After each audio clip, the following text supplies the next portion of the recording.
Look, I'm pretty certain you've never heard anyone call the Indiana Pacers the most interesting team in the NBA, and I might be exaggerating when I say that, but I really like the nuances of teams and like to see a team that have the talent and to have a really nice, talented team take on a new head coach, have players that have struggled with injury and have supposedly requested trades and wanted to be out of the franchise, and then guys like Malcolm Brogdon, who I think has a bit more room to grow as an all-star kind of caliber guy if he puts it all together. You've got Sabonis. There's just a number of pieces and a few different moving pieces, the main one being the head coach, that lead me to believe that this team has a lot of intrigue and a lot of unknown about it, which is pretty crazy for a team that only lost one player in TJ Leaf during the trade period. But despite only losing TJ Leaf, they still have quite a lot of unknown, and that's what's so interesting to me about the Pacers, and we're going to talk about that. Now, before we talk about that, if you could drop a like and subscribe to the channel, I'm trying to hit 20,000 subscribers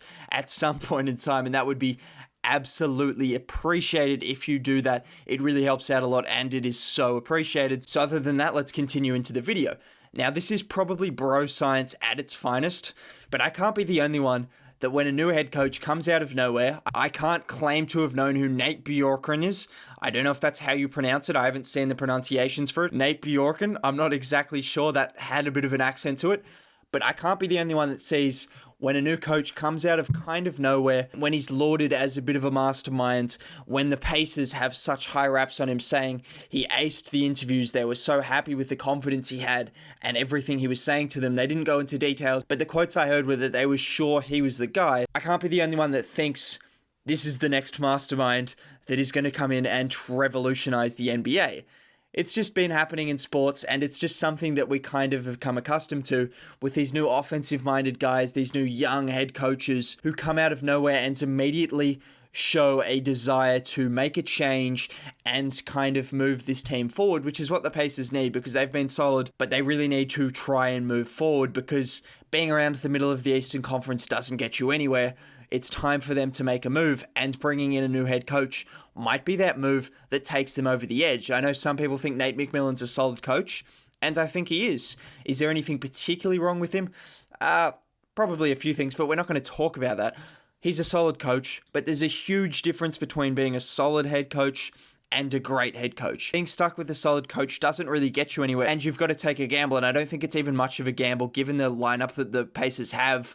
They're still going to be competitive even if the head coach is pretty average, because they've got such a deep and well-rounded team. But if he does happen to be as good as he could be, then it might elevate some of those players that aren't at a star status level to another level, which is exactly what they need. They need a few guys to elevate to another level to turn them into the contender that they want to be. Now, despite all these question marks, despite still not knowing what the coach is going to be, despite not really having a star player, they've got some good players. Sabonis was an all-star, but like star players, you know what I mean? They're still getting disrespected heavily. I've seen people talk about the Wizards, the Hawks, easily overtaking them. People saying even the Hornets could overtake them. This is heavily disrespectful for a team that went 45-28. Oladipo was injured. They had Blam was injured at times during the year. Other guys picked up injuries as well, and they've moved on from a head coach that they don't think was getting the best out of their playing group, despite all of these things happening. So to think that they're going to fall off so drastically is pretty wild to me. I think they're still going to be solid at the very least, with a bit more room to improve, and we'll talk about that. But before we do that, let's talk about the role players coming off the bench, because I think they're interesting as well. You've got Jeremy Lamb, who's going to return from injury, a very underrated missing piece from their playoff and bubble run, which didn't really get talked about. I mean, their just run as a whole didn't get talked about. It was pretty forgettable, let's be honest. But Jeremy Lamb's a nice missing piece that'll come back, give you a spark off the bench with Oladipo now injected back into the starting lineup, and he's certainly a top-tier bench player in the league. You've then got guys like TJ McConnell, Doug McDermott, Justin Holiday, Aaron Holiday, Edmund Sumner, and then hopefully Goga Bitadze, who I think the Pacers will be looking to see a bit more out of when you have a team that hasn't made a ton of off-season moves, and they're going to look for improvement from their head coach and from a few star players. Obviously Oladipo, a main one, Turner, and pretty much all of their star players. They're going to look for bits of improvement in their game. But in terms of internal growth, you want to see something from your first round pick from the year before, and so that's Goga Bitadze. And then you've got a really solid bench core all of a sudden. This team looks even better than before. Enough about the less interesting stuff, which I don't know why I talked about that first, because the viewer retention's probably not going to be great, because I've been talking about a head coach and bench players for the last 5 minutes, which no one really wants to hear about. So let's talk about the starters. Let's get it over and done with. Victor Oladipo, let's start there. Oladipo, he needs to get back to a level that is at least sub-all-star, that is at least around that mark. At the very least, we need all defensive play from Oladipo, and he showed signs of improvement against the Miami Heat. He had a few games. He's now had more time to rest, and there shouldn't really be any more question marks over his health. Otherwise, you've got to start questioning his health seriously, because it's been a long time now between playing, and he's had a lot of time to rest and recover. Oladipo needs to come out and have a good season, and I think there's a lot of motivation for him to have a good season.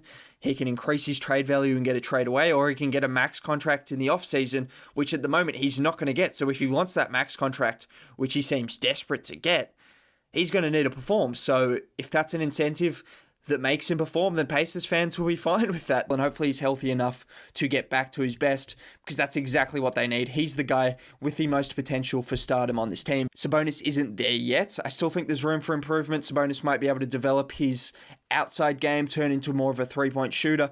I think his touch, his free throw shooting, everything he does suggests he should be able to develop a three-point game. Like, I've seen a lot less skilled players, a lot less skilled big men develop a three-point shot. So I think Sabonis can do that. That'll help the spacing of the team if he can become a bit better defensively. If the new head coach can find a way to have Sabonis and Turner coexist effectively, that'll be huge for this team, because they're clearly way too talented for either of them to be on the bench, but at the same time, they just haven't coexisted and got the best out of each other when on the floor at the same time. There's no reason they can't do that, so let's hope that their new head coach can get the best out of them. Another player that I'm really interested in seeing is Malcolm Brogdon.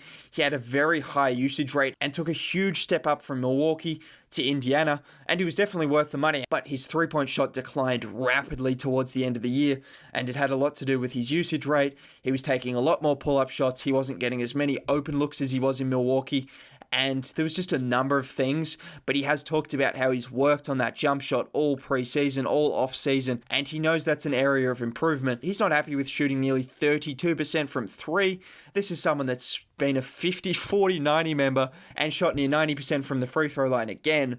So for him to be at around 32.5% from three, he knows he needs to improve that. And if Oladipo can start to take the ball out of his hands and not force Brogdon to be such a playmaker and to have the ball in his hands so much, and they can start to run a bit more offense with different players and incorporate different sets, then all of a sudden I think his shooting percentages, his efficiency, and all of these things will probably go up. So I'm really excited to see what he can do under a new head coach. He's 27 now, but he's only a few years into his NBA career. This was his biggest role to date, and he thrived. He did struggle at times, but he still thrived, and he proved a lot of people wrong. So I think he can take another step under a new head coach, and after getting experience as that kind of main guy, I think it's time for Brogdon to take even another leap. Another guy that you can talk about is TJ Warren. Younger than Brogdon, younger than Oladipo. I know TJ Warren, 26. This team's actually very young, and I think that's something that people aren't giving enough credit. They've got a new head coach coming in. They're finally going to be healthy for the first time. A lot of these players have played different roles, had to fill in and do a number of different things that they're probably not ideal with, that they're probably not accustomed to. And now that they get their chance to play their more natural role and have a chance to play with a healthy team, a new head coach and all these things, who's to say they can't improve? And TJ Warren is someone that showed massive signs of being a star player in the bubble. Whether he's going to keep that up, having 4 games over 30 points, including a 50-point game against Ben Simmons, I don't think he's going to be averaging 30 in the regular season, but if he can push his numbers up a couple of points a game, maybe start to be more of a playmaker, continue to improve his defense, his off-ball play, all of these things that you need when you don't have a team that has that go-to guy. You need the guys to continue to move the ball, continue to find open looks, and continue to do things defensively, which is what they prided themselves on last year. They were one of the best defensive teams in the league. That's what got them to the record they had. So they want to keep that up, and there's no reason they shouldn't. They don't have any liabilities on the defensive end of the floor, and now they had Oladipo, who was before an all-defensive guy. They've got a very strong defensive starting lineup. You expect them to be good defensively. Again, it's the offense where Indiana are very interesting. Can they run some different plays? Can they run some different sets? Can they get more out of Brogdon? Oladipo, what can he do? Sabonis and Turner, how can they coexist? Will Sabonis start to shoot threes? How's the head coach going to coordinate their offense? I know, it's a team that probably, when you look at it on the surface, when you just look at the names, there's no real star player.